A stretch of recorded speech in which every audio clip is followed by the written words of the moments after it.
is when you cover gang stalking, there's just so much evidence and so many congressional hearings, so many news articles, so many documents. The problem is knowing, where to start. And I just think executive orders are a good place to start. And,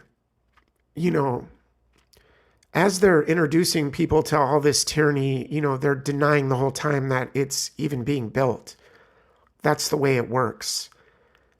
And it's basically, for decades now. And then they just unveil this machine of absolute hell and torture and torment.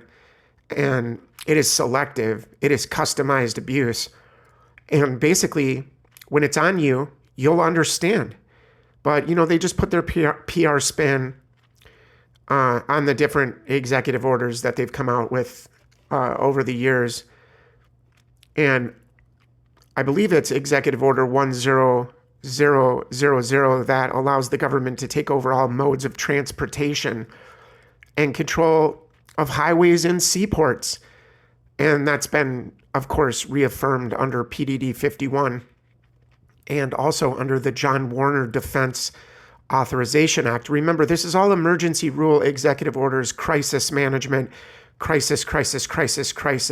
We're here to keep you safe. We're here to save lives. And the very ones that are creating the crisis are the ones, saying that they're the savior, that they're the hero and want to save lives. And really, it's simple, but,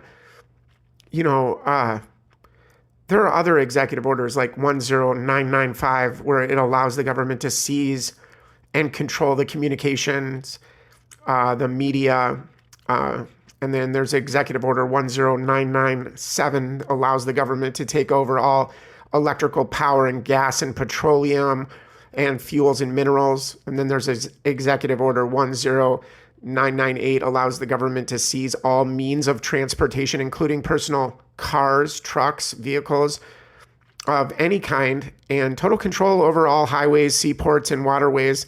There is, of course, Executive Order 10999, where it allows the government to take over all food resources and farms. Okay, and then there's Executive Order 11000, allows the government to mobilize civilians into work brigades under government supervision.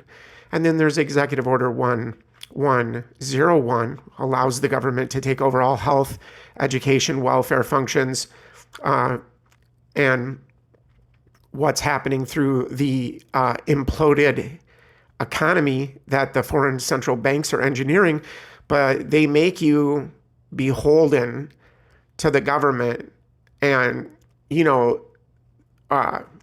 it's also to do with the postmaster general, to basically operate a national registration of all persons, that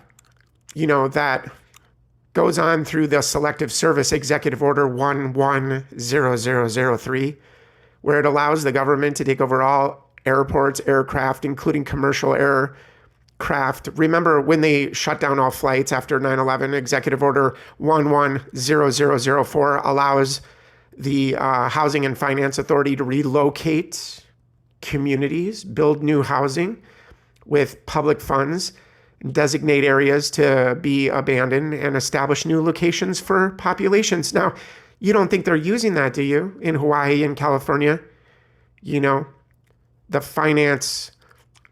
Housing and Finance Authority to relocate communities and build new housing and public funds. You don't think that they create the problem so that they can do that? No, probably not, right? Okay, and we have 110005, which allows the government, this is another executive order that allows the government to take over all railroads, inland waterways, and public storage facilities. Executive Order 11051 specifies the responsibility of the Office Emergency Planning and gives authorization to put all executive orders into effect in times of increased international tensions and economic and financial crisis. Do you understand? Every time that they can have a crisis, they just say, emergency, emergency. We're here to keep you safe and save lives. And then they impose this martial law and impose this dictatorship through the crisis management, and they use that as the excuse to have all these executive orders being exercised against you. And the gang stalking is just part of it, okay? It's just part of it. It is a whole system that I'm trying to break down here, but people think we're free. People think we, can vote. People think, that politics are real. And it's just employees of the Federal Reserve. They're managing the bankruptcy. Okay. And we are a bankrupt nation. We've been declared insolvent and bankrupt. Okay. We've been declared that. And under that, we went under a restructuring of the United States, let's just say, legally, financially, and every other way. Okay, so, and, they pledged you and me as collateral against the debt. That's the bottom line. So the financial crisis, Executive Order 11310 grants authority to the Department of Justice to enforce the plans set out in executive orders, to institute industrial support, to establish judicial and legislative liaison to control all aliens, to operate penal and correctional institutions, and to advise and assist the president. So that's why, I've said before, there's, this talk of different FEMA camps being in the United States, or old prison camps that they've opened up. And, we heard that under the legalization of torture in the United States, and under NDAA, where they get to just label and profile police and label innocent Americans as, extremists and insurgents or combatants in this fourth generational warfare theory, really, that's being perpetrated against us as the excuse. They, need to create their enemies like they do in history, where it's not just grassroots things happening, but it is, the government creating these proxy army groups in which they can dragnet people into and do many other things. But this is all about deliberate and intentional radicalizing of the population. That's why torture has been been legalized, and we have all these executive orders that allow for emergency preparedness functions to federal departments and agencies, considering 21 operational executive orders issued at 15-year period. Executive Order 11921 allows the Federal Emergency Preparedness Agency to develop plans to establish control over the mechanisms of production, industry, distribution, and of energy sources, wage, salaries, credit, and the flow of money in the United States financial institutions, and any undefined national emergency.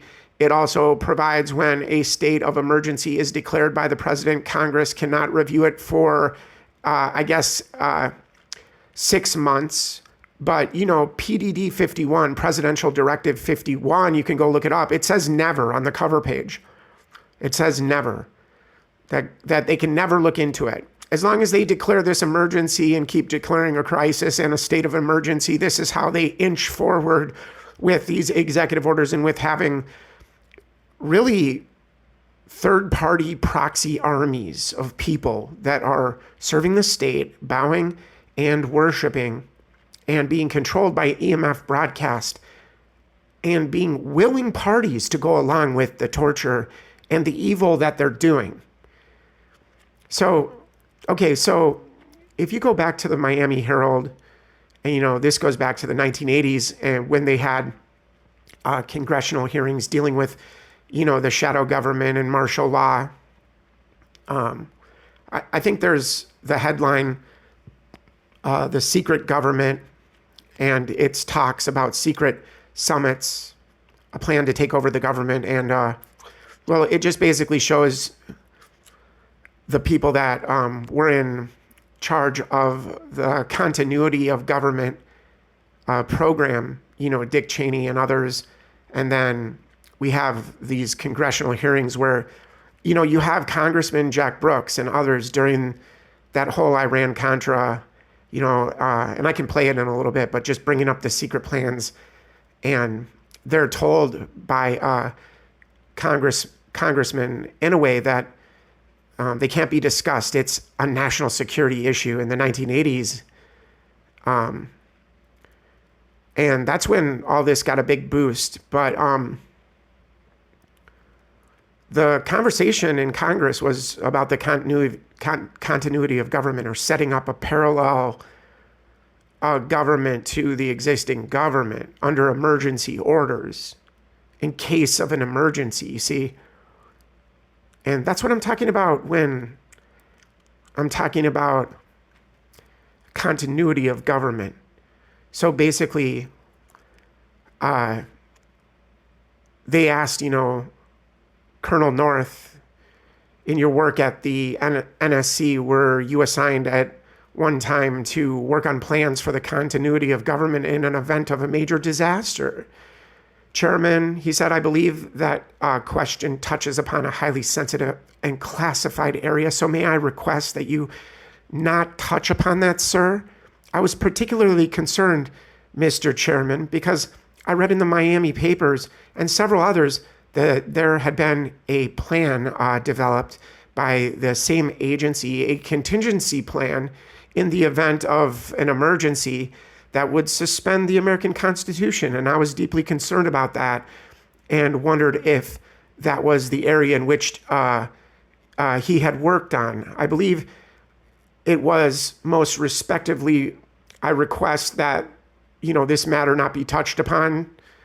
He says again, at this stage, if you wish to get into it, he said certain arrangements can be made for an executive session. And tragically, the only member who got close was Jack Brooks, and he was stopped by the chairman. But the truth of the matter is that you do have standby provisions, and the plans are there, and the statutory, emergency plans are there where you could, in the name of stopping terrorism, apprehend and evoke the military and arrest Americans and hold them in detention camps. And, really throughout history, criminals get control and they use phony crises. They use fake crises called crisis management to enslave the public. And they're basically taking everybody's pension funds. They're taking your money. They're raising taxes on you. And they're going to really strangle you slowly and surely. And then, of course, they're geared up for martial law and to take the media over because, that's what they've done. Project Mockingbird and others. I mean, there's been so many programs, but really just the MK Ultra is being broadcast worldwide. So we have this national security state, this state of emergency management, this state of continual crisis after crisis after crisis, and everybody just falling in line and doing whatever they're told and never questioning anything they're told and just trusting the so-called experts.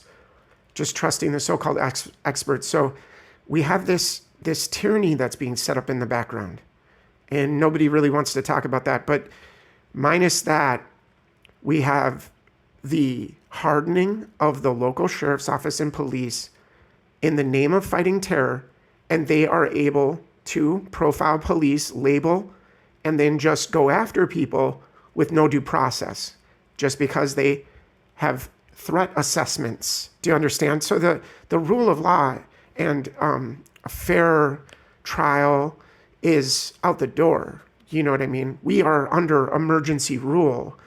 And anything goes, as you've found out, under this emergency rule. And I just want to say, look up PDD 51 and realize that the cover sheet says that the president is a dictator. And it's not just about him. It's about FEMA and Homeland Security running and managing the crisis. And all these other groups being formed to deal with masses of people and to keep them in check in a tyranny. And I'm just talking about how it's rolled out on the streets. That's all I'm talking about. And how we've seen this in history, the way these, groups of people band together and begin to target selectively and customize their abuse to specific people in an organized, coordinated, and state-run way. Okay, and that's all I'm saying. The very ones creating the problem are posing as the savior to the problem that they want to create. And if they're going to use torture and secretly hide the abuse and do the torture again and again and again to Americans all across the board, it doesn't matter what part of society you're in, they will torture anyone. And if you fall victim to this and you remember my words, that this was happening to me and to many other people, and that every day we are fighting for our lives, and that this isn't a joke. And we have all these executive orders. So I just wanted to bring those executive orders to some of you guys and just make you realize that we're in a police state. And because of that, we have these groups, that's partially the reason. We have these groups that are trained and organized and are quote unquote counter-terror groups. And in the name of keeping people safe and saving lives, they are trained like a militia, basically, to go after citizens. And it's selective. And it is selective enforcement. I just wanted to say that. Love you guys. What's up, guys? Messenger of the Cross, Pulse Point Media. I just wanted to break down a couple of things. Go on this little rabbit trail with me, just because I'm looking at the fact that, the targeting that we go through is on every side. It's at every angle. Each adjustment we make, we are met with a competition game that is not really a game, but they turn our stability, they turn our autonomy, our independence into a sacrifice game in which they think they can just offer that standing that we have on the altar of their ego in a destructive way, just to bring about a breakdown, to bring about a collapse. But so there's so many of us that are targeted severely. There's no break, there's no time of rest, really, that the pressure is not just continually on.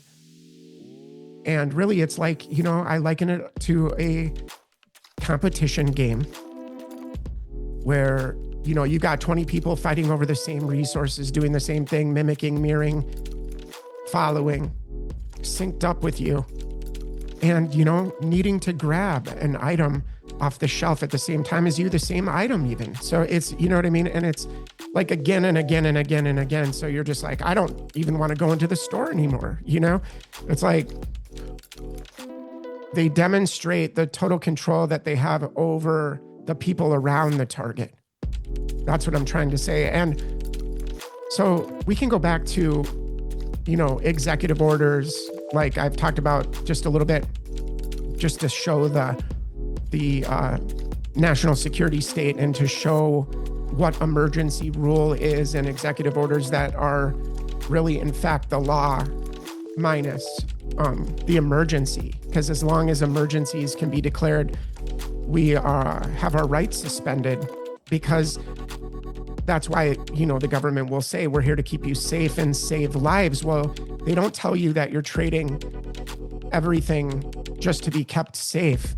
And that means complete domination and control if you don't read between the lines. So, and we've seen this take place, this fourth generational war.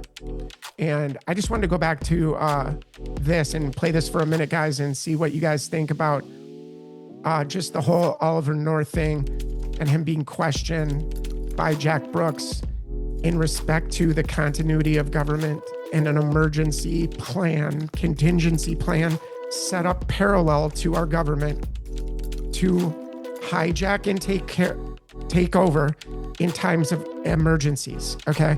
And so this is what this is about. And this is important because executive orders illustrate the dictatorship And it illustrates why we would have so much community-based policing, because it is a technological dictatorship in which the mob is being used and run and hijacked and controlled. And it's really like an evolutionary thing.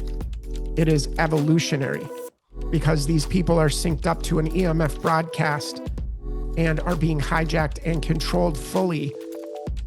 And they demonstrate that to us all the time, that we could never win our family and friends, no matter what proof or evidence that we showed or had. It's because they were participating. And it's really a sad day when you think about it, guys. But let's just play this really quick here. Reagan was elected to the presidency, he installed Louis Giuffrida as head of FEMA, the Federal Emergency Management Agency. Giuffrida was an old cold warrior from Reagan's California days, whose specialty was suppression of unrest and dissent. Giuffrida, North, and George Bush began to turn FEMA into an instrument of domestic anti-terrorism. You're dealing with a group of people in the Reagan administration who equated political dissent with treason, and who cannot differentiate between emergency procedures, which I think everyone agrees are necessary, and suppressing political dissent. And with North and Poindexter and Casey, you had a group of people who saw Americans who disagree with them as the enemy. Colonel North, in your work at the NSC, were you not assigned at one time to work on plans for the continuity of government in the event of a major disaster? Mr. Chairman. I believe that question touches upon a highly sensitive and classified area, so may I request that you not... And basically what's happening here, guys, is this congressman right here is evoking national security and declaring by that national security martial law because, other members are not able to look into these matters unless there's an executive session. So he's basically, invoking the martial law during this time because he's saying national security, you can't investigate what we're doing because of it being a national security issue. But what I want to point out is how they just say everything is a national security issue. Okay, that there is real abuse and real danger.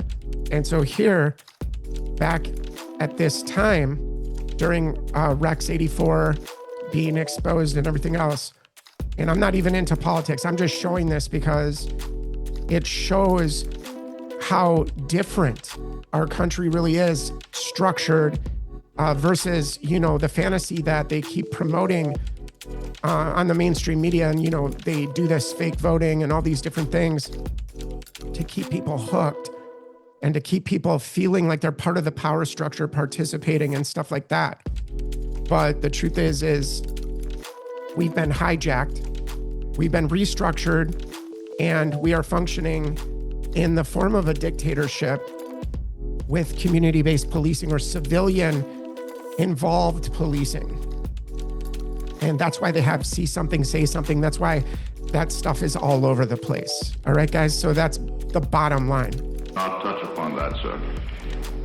I was particularly concerned, Mr. Chairman, because I read in Miami papers and several others that there had been a plan developed by that same agency, a contingency plan in the event of emergency that would suspend the American Constitution. And I was deeply concerned about it and wondered if that... So this is the whole period of time where they were talking about, like under emergency orders, under executive orders, if there's a crisis, that the law allows them to suspend our rights. And then they impose this emergency rule. Do you understand? And that's basically what they've done by restructuring the policing in America.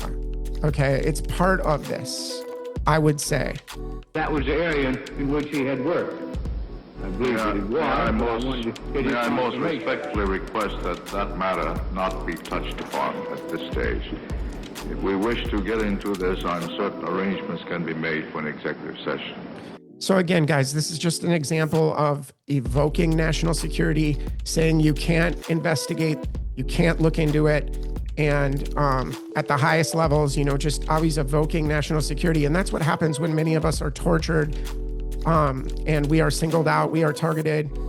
And, they basically, when we want some sort of investigation done, instead, it's just like a wellness check that happens to you, like you're crazy, you're mentally ill for even thinking that, for even wanting to get to the bottom of why people are damaging your property, why they're following you all over the place, why they're harassing you and gesturing to you and spitting at you and throwing food at your car and coming and going at the same time as you, no matter what time of the day you come and go to try to break you.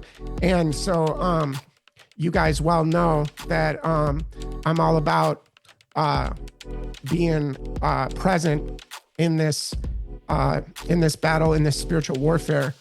And that is exactly what it is. But this is just all about this parallel thing happening next to the legitimate government, and that legitimate government being suspended over a period of time, piece by piece, like the frog in the pot.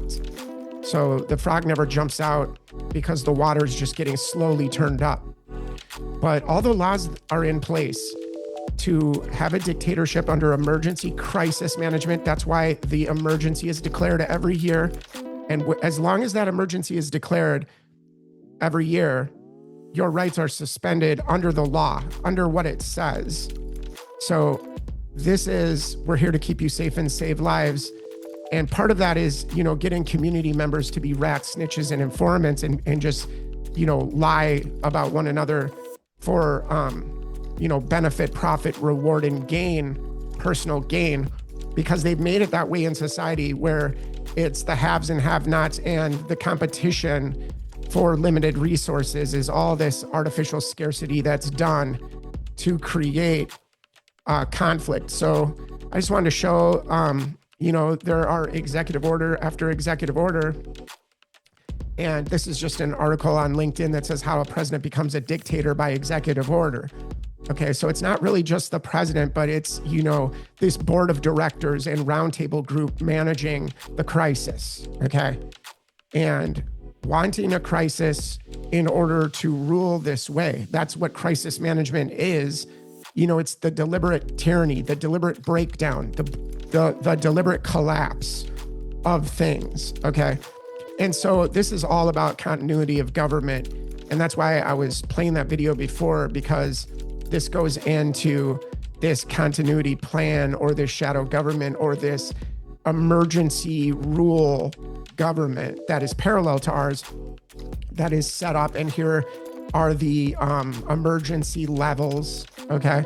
And they even have whole entire graphs, okay? And I can show you on this page where they really get into the level of emergency and who's doing what and who's taking over what, okay?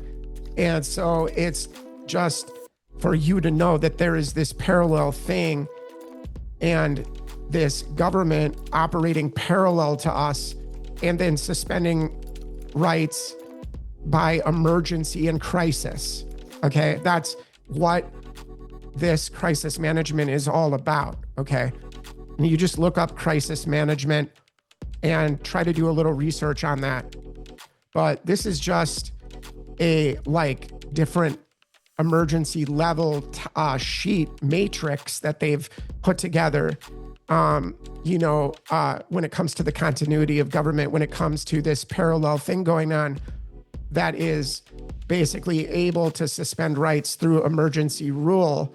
And then we have, the hardening of the local sheriff's office under the terrorism laws and being armed with military grade weaponry and other toys that they get, like robotics and everything else, and all the different frequency-based platforms, microwave, pulse energy, all these things. It's it's deployed under keeping you safe and saving lives. Okay, well, let's listen to this again really quick. Colonel North, in your work at the NSC, were you not assigned at one time to work on plans for the continuity of government in the event of a major disaster? Mr. Chairman. I believe that question touches upon a highly sensitive and classified area. Right there, he's evoking the National Security Act. He's evoking to conceal this plan that was parallel to the United States government and still operational and functioning and running things. Okay, so there is a dissolving. Okay, we're seeing all this looking back, that this is all about a dissolving of one system for another. And without the American people even knowing what's going on, and being unaware of the terms and the language that these people are using and how they hide it in plain sight. They put it right in front of us. And, they mock, they want you to know. They want you to know what's up. They basically want you to have the truth and be tormented, not being able to reach anybody else, and everybody being so hive-minded and controlled like a robot around the target. That's what they really love, just surrounding you with those human prison bars of people that are not awake and that want to compete and compare, and that's all they want to do. And they just want you to lose, and they want to win at any cost, at any price, at any expense. Okay, but this is just about Jack Brooks and about him being, denied, by this congressman, any access to something that would suspend the American Constitution. And, it's like, these things they should be obvious to us at this point, and how far down the rabbit hole we really are. So may I request that you not touch upon that, sir? I was particularly concerned, Mr. Chairman, because... Okay, you guys get the point. He doesn't want him to touch upon it. He's declaring national security, which is really like declaring martial law, because, you're forbidding the normal functioning of the way the government is supposed to work, and just declaring an emergency already, because the emergency has to be in place and for these executive orders to take effect. And we're witnessing these executive orders taking effect, in this old video clip of Rex 84 and Brooks and the whole Iran-Contra thing. We are witnessing a congressman declare national security and say, no, because of the emergency, because it's a national security issue, we're not going to let you in on what we're talking about. So that just shows what I'm talking about and how compartmentalized, how crazy everything is, and why I say that, community-based policing has the funding, it has the investors, it has the groups of people and that are, central to it operating and functioning in our society. So, okay, so let's check this out really quick. City from Ohio. The only way they can pass this bill is by creating and sustaining a panic atmosphere. That atmosphere is not justified. Many of us were told in private conversations that if we voted against this bill on Monday, that the sky would fall, the market would drop 2,000 or 3,000 points the first day, another couple thousand the second day, and a few members were even told that there would be martial law in America if we voted no. Okay, so this just has to do with the banking crisis and everything else where, they control inflation and deflation and decide, to print so much money and flood the market with like hyperinflation,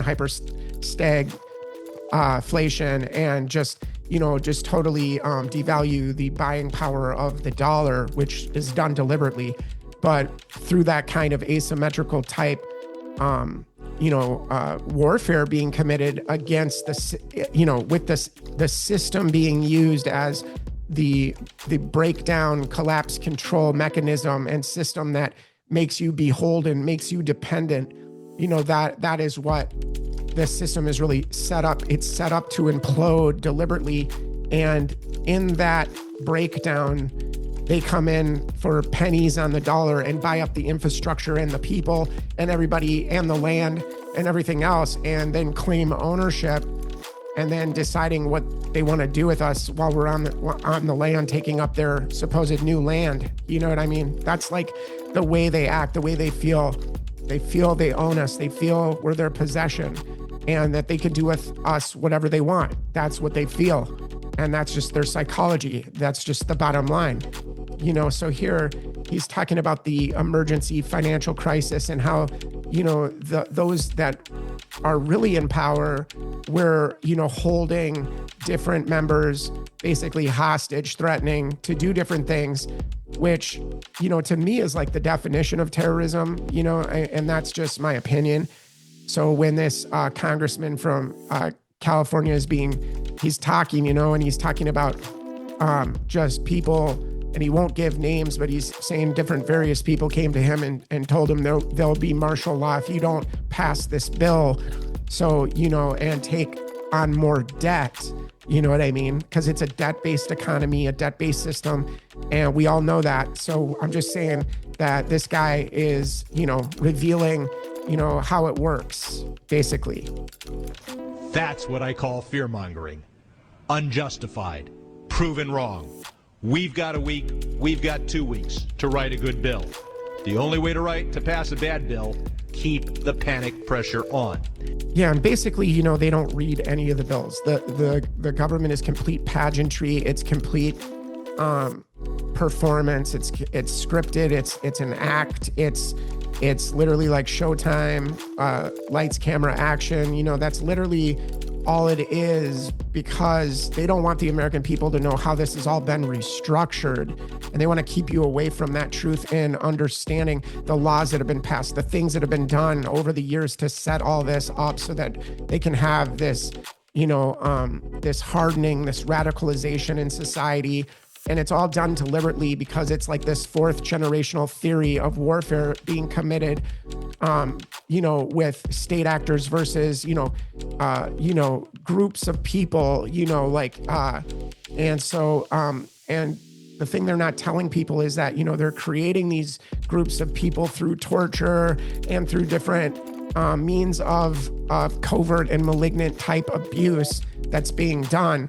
But I just wanted to play that. And like, this is basically more executive orders 13356, strengthening the sharing of terrorism information to protect Americans.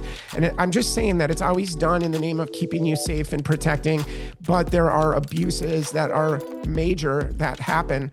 And, you know, you could be a soccer mom, and next thing you know, you're on this list and you are being followed and harassed and targeted and destroyed. And it literally is, you know, like I say, death by 1,000 cuts. I say that all the time because that is what it is. And everybody plays their part and everybody has their role. And it's literally like a demon hive mind of people that are synced up and are there to do one thing, and that's to injure and hurt you. But like, this is all just allowing for the sharing of that information to be made way easier. So when it comes to the threat fusion centers and having this amalgamation of, you know, the CIA, the FBI, the sheriff's office, the National Guard, and everybody together in one spot in your community, they are able to, you know, run threat assessments and based on whatever criteria they make up. And it is selective enforcement with no due process, with no proper way to, you know, address grievances or anything like that. It is just complete undermining and complete sabotage and pain and misery on the target, whoever they select. And then it is you trying to survive and stay alive in this coordinated effort to really get rid of you. I mean, and that's basically what I've experienced. And I wouldn't be alive right now if it wasn't for God, if it literally wasn't for God. But let's look at this really quick, guys. I just wanted to point out some of these videos that you guys can go check out. But, you know, this really is a form of fourth generational warfare, you know, kind of explained. But let's see this guy explain it. But this is basically the type of asymmetrical warfare that's done by using the economy, by using different elements in the system, it becomes an asymmetrical war of attrition, meaning that those things are used to crack the whip, to get you in shape. You know, they want that chilling effect. So they have a breakdown, they have a collapse with whatever stability you're standing on. And that is what they want. They want a breakdown. They want a collapse. They want you to say, save me. That is what they want. These people worship themselves in the wrong way. But like, I'm just saying that because, you know, they demand attention. And if they don't get it like little children, they have temper tantrums like you wouldn't believe, demanding our attention. And so they escalate the abuse done to us. Okay. And many of us are going through that daily. But I just wanted to break down and share with you guys just what I think about this fourth generational warfare, using silent weapon systems for quiet wars on the general public, and just profile policing you, just having a criteria that they make up. And then the soccer mom becomes the extremist who can then later be targeted and followed and harassed and have property damaged, and all these, less than lethal means of engagement. Okay. And we're talking about forced interactions here. We don't want to interact with any of these hostile people around us. We don't want to. We avoid it. We walk away. We turn the other cheek, go the extra mile, you know? So really, like, we have the life of Jesus in us. That's what I see. I mean, and you know, you got to make the decision, you know, this is your life. Like, you're not going to come under the control of anyone. You're not going to give your power away. And you know where you end and somebody else begins, and there are boundaries, you know what I mean? But not with these people, not with our persecutors and those that feel they own us and feel that we're their possession. So I just wanted to play this video really quick just to break down, and you can go look into it yourself, guys. But just check this out. Fourth generational warfare explained. It's just a theory of warfare, basically. Delegate authority down to local commanders to allow them to adapt to local battlefield situations. And so you had this much, much more dynamic command structure that was able to rapidly adapt to battlefield conditions, as opposed to having to rely on communication back to Central Command and then Central Command giving orders back to the field. In third generation warfare, strategies and motives are beginning to evolve. You'll notice a common theme in the development of these war generations: the decentralization of leadership. You can see this particularly in fourth generation warfare. The Taliban and Al-Qaeda are perfect examples. They have, like I said, guys, they are state-funded, state-paid groups, and they are third-party proxy armies, third-party groups, and it doesn't matter who they are, you know, in terms of the name of the group or whatever. That doesn't really matter. What matters is that in that kind of state, they manufacture these groups and use these groups as dragnets, use these groups as ways to condition and to hijack the control over your community. And they make it this way where it is so hostile all the time that the military needs to step in and be on the streets. And like, that is what history really has shown, even though I don't believe, you know, history that they show us, but still, if you do the research and look yourself. And, you know, this is fourth generational warfare. Let's go, like it says right here. This is just Wikipedia, but I just wanted to bring it to this and then end soon. But fourth generational warfare, and I love you guys. I appreciate you being here. Thanks for coming to the channel and everything else. Okay, so fourth generational warfare is conflict characterized by blurring of the distinctions between war and politics and of the distinction between combatants and civilians. It is placed as succeeding the third generation in the 5-generation model of military theory. Okay, so the elements, fourth generational warfare is defined as conflicts which involve the following elements. So it has to be complex. It has to be long-term. This is like a low-grade fever in the background, is what I'm saying, that, you know, different governments come in, radicalize society to have the excuse to impose something more serious, you see, and have more control. And it's always done the same way. It's always done the same way. Okay, it doesn't matter if the technology is hijacking these groups of people, it's still the same principles and same understanding that has always been there when these kind of elements are at play, in society and in leadership. But it's just another tactic where this kind of generation warfare is committed is in terrorism and the tactics of terrorism and a non-national or transnational base, highly decentralized, you see, and a direct attack on the enemy's culture, including genocidal acts against civilians. All available pressures are used, it says, political, economic, social, and military.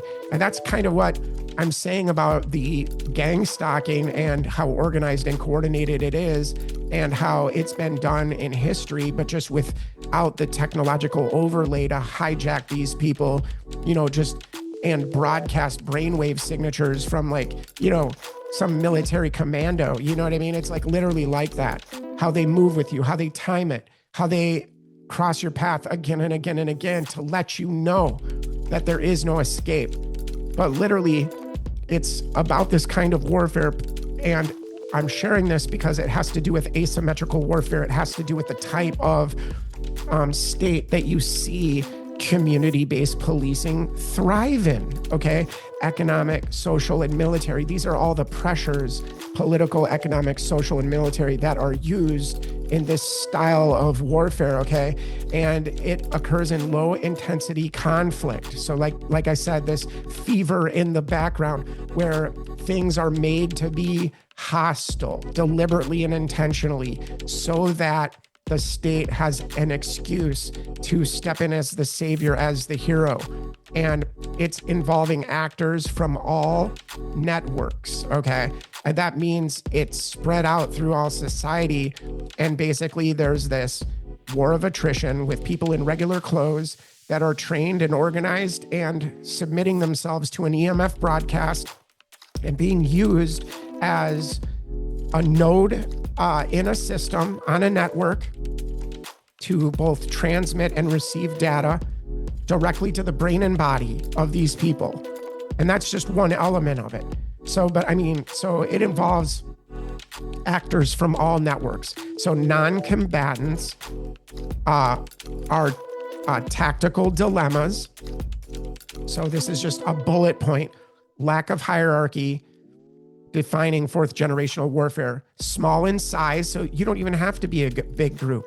And like I said, they have infiltrated all groups in America and there is no grassroots movement whatsoever, whether it's a church group, it doesn't matter what it is, it's been infiltrated, so, and I'm just saying that because the money and the laws that have been passed, like the faith-based initiative and all these other things show who's involved in it. Okay. So you don't have to, just take my word for it. Anybody can go look up the 501c3 nonprofit cult called a church in America and realize that they just run that like a business, like a corporation.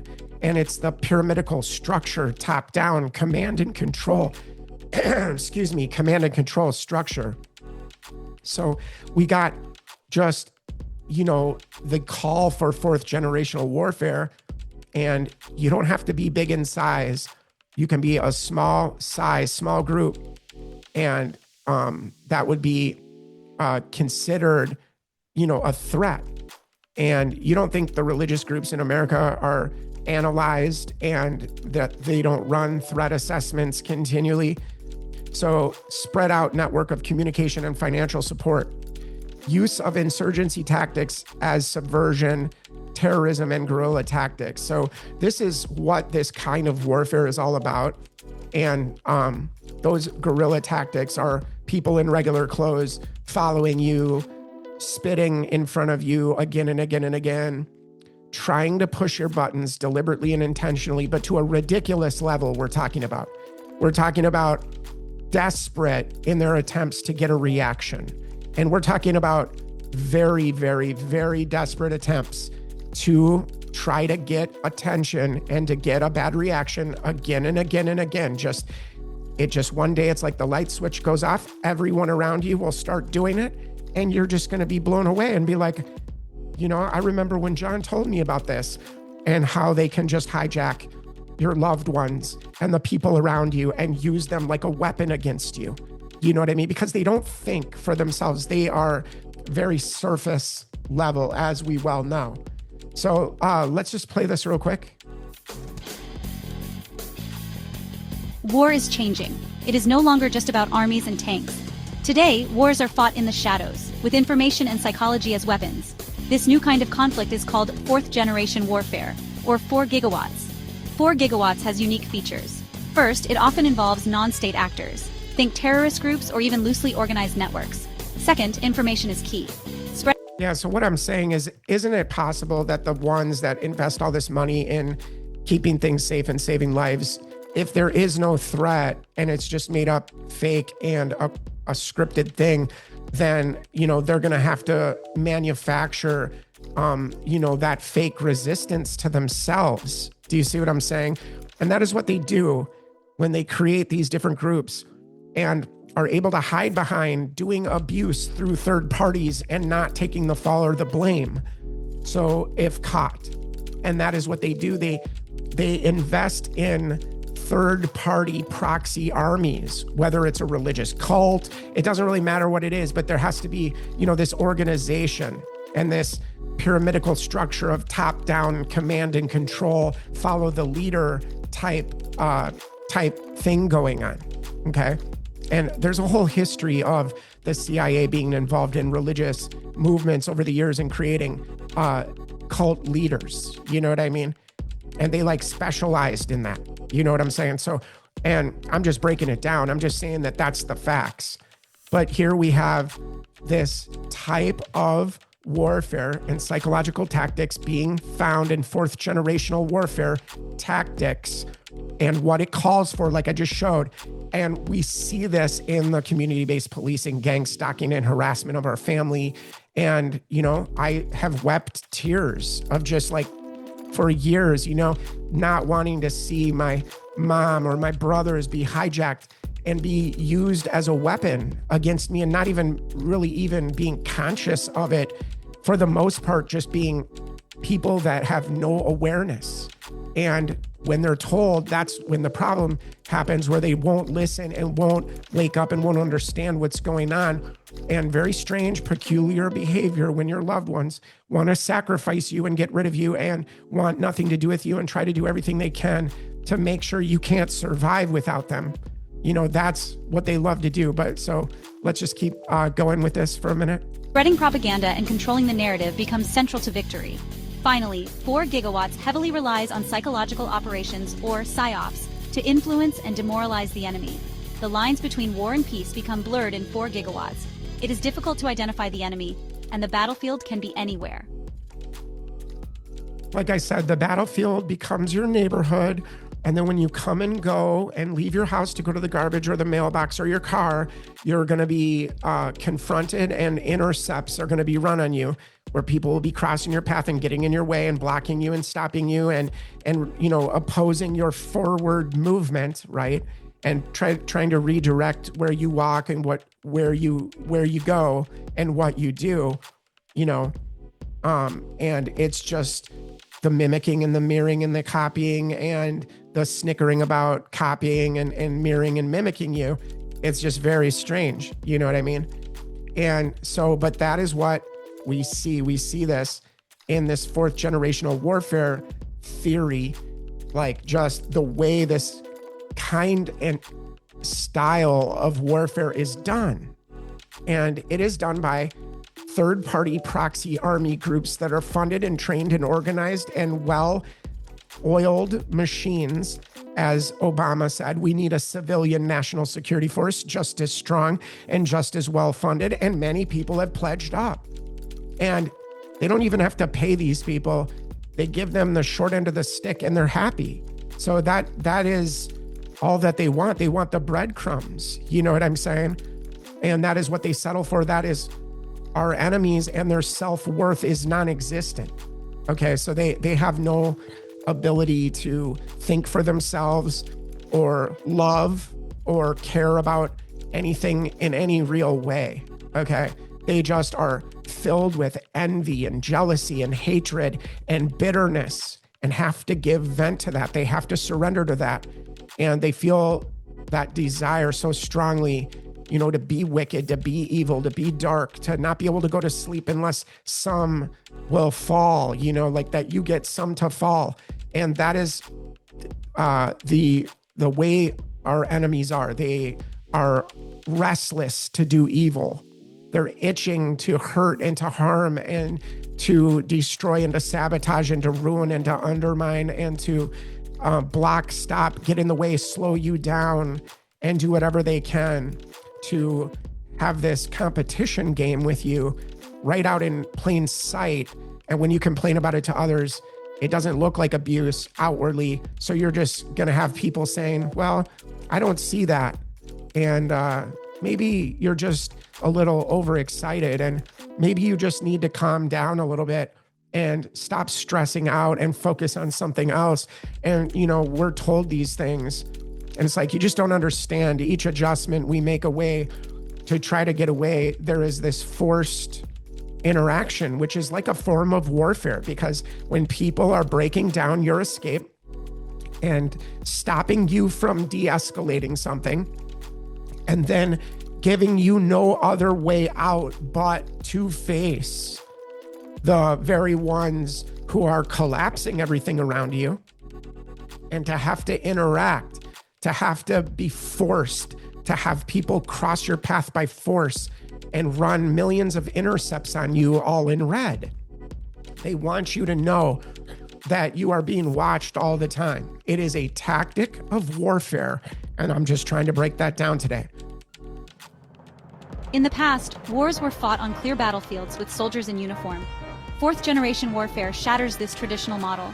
Enemies are often hidden among the civilian population. They don't wear uniforms, making them difficult to identify.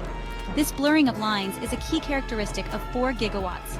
Civilians can become targets, not through direct combat, but through fear and manipulation. The goal is to undermine the enemy's will to fight, without necessarily engaging in traditional battles. This new kind of warfare requires new ways of thinking. Traditional military strategies are not always effective against enemies who operate in the shadows and use information as their weapon. Do you know what eating banana can do to your liver? So guys, that's basically it. There's a commercial that's coming on. I just wanted to cover this really quick and go back to this. Gang stalking, while often shrouded in controversy, exhibits characteristics of fourth-generation warfare. Proponents of this theory describe it as coordinated harassment by multiple individuals against a single target. While difficult to prove, the tactics employed, if true, align with 4 gigawatts principle. Oh, it's true. I can tell you firsthand. Yeah, it's true. Imagine this. You constantly see the same car following you. Strangers seem to appear out of nowhere, whispering threats or insults. You suspect your phone is tapped, your online activity monitored. These tactics aim to induce paranoia, fear, and ultimately, silence. And guys, they basically show us and want us to know, and they want us to complain about it. That's like, they just push and push and push and push and push with no end in sight to try to exasperate you, to try to wear you out, to try to tire you, to try to, also sleep deprive you, to get you in a state where you're reacting more easily. And they work very hard at doing that. Whether or not one believes in organized gang stalking, the concept illustrates how 4 gigawatts tactics can be used to intimidate and silence individuals, creating an atmosphere of fear and uncertainty. The internet and social media have become battlefields in fourth-generation warfare. Disinformation campaigns spread like wildfire. Rumors, half-truths, and outright lies are disseminated to confuse and manipulate the public. These campaigns exploit existing social divisions. They amplify prejudices and sow discord among the population. The goal is to erode trust in institutions and create an atmosphere of suspicion and paranoia. In this digital age, information itself becomes a weapon. The ability to critically evaluate sources and identify disinformation is crucial to navigate this new landscape. A case study: the specter of surveillance. Imagine a world blanketed by surveillance.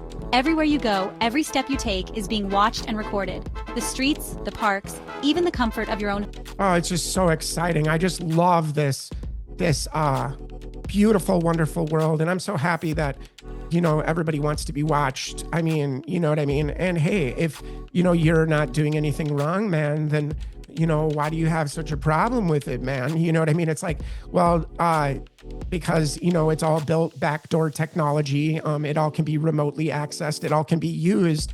And the information is acted upon and used. You know what I'm saying? So, and it might not always be a good thing when, like, for example, a jealous ex gets a hold of a system like this and then begins to make your life a living nightmare. You know what I'm saying? That's just one silly example. But I mean, I'm sure I have a lot more, but let's just keep going real quick. Home are no longer private sanctuaries. Facial recognition software tracks your every move. It identifies you in a crowd, logs your location, and even predicts your behavior based on past patterns. This technology, once a figment of science fiction, is now a part of our daily lives. Your phone listens to your conversations. It picks up on keywords, analyzes your speech, and tailors advertisements to your interests. But it doesn't stop there. It can also be used to gather intelligence, track your movements, and even eavesdrop on private conversations. Your online activity is monitored and analyzed. So we know, guys, it's all linked up. It's like, multi-layers of a system of total surveillance and domination in which it basically culminates in the EMF broadcast in which they've overlaid whole cities in this EMF soup of radiation. And it is poisoning us. It is damaging our bodies, damaging our cells. It is burning us. It is, all the different array of frequencies that they've weaponized in the electromagnetic spectrum, weaponizing that spectrum and then deploying platforms of not only communication system platforms that are wireless, but this whole other level of, the internet of bodies, the internet of behaviors, and being tortured into compliance. And that's basically what's going on in America, the land of the free and the home of the brave, as they say.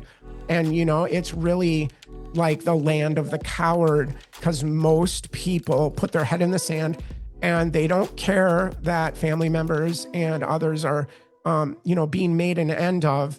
That's just no big deal. And, just play on, you know what I mean? And they just act like so detached and disconnected, our loved ones. And when we tell them, this is happening, we just later find out, oh, wow, you were participating in it. That's why you couldn't understand my plain speech and the video proof and all these other things that I show. You know what I'm saying? But no worries. Just, I must be just losing it and just mentally ill because I see these things and, oh gosh, I'm just so bad. You're so good. And then, of course, you have to give the narcissist their due worship, that they spend all their time trying to get. But anyway, I just wanted to say, guys, this is a good video. I won't play the whole thing, but it's gang stalking, a form of fourth generational psychological warfare. And this is just to illustrate the similarities. I just picked this video. You can check it out. I don't even know who this person is, Victory Over Victim 24, but I like this video. And it's really true about a lot of the points that are made in this video. And you can go watch that on your own. And just very powerful thing.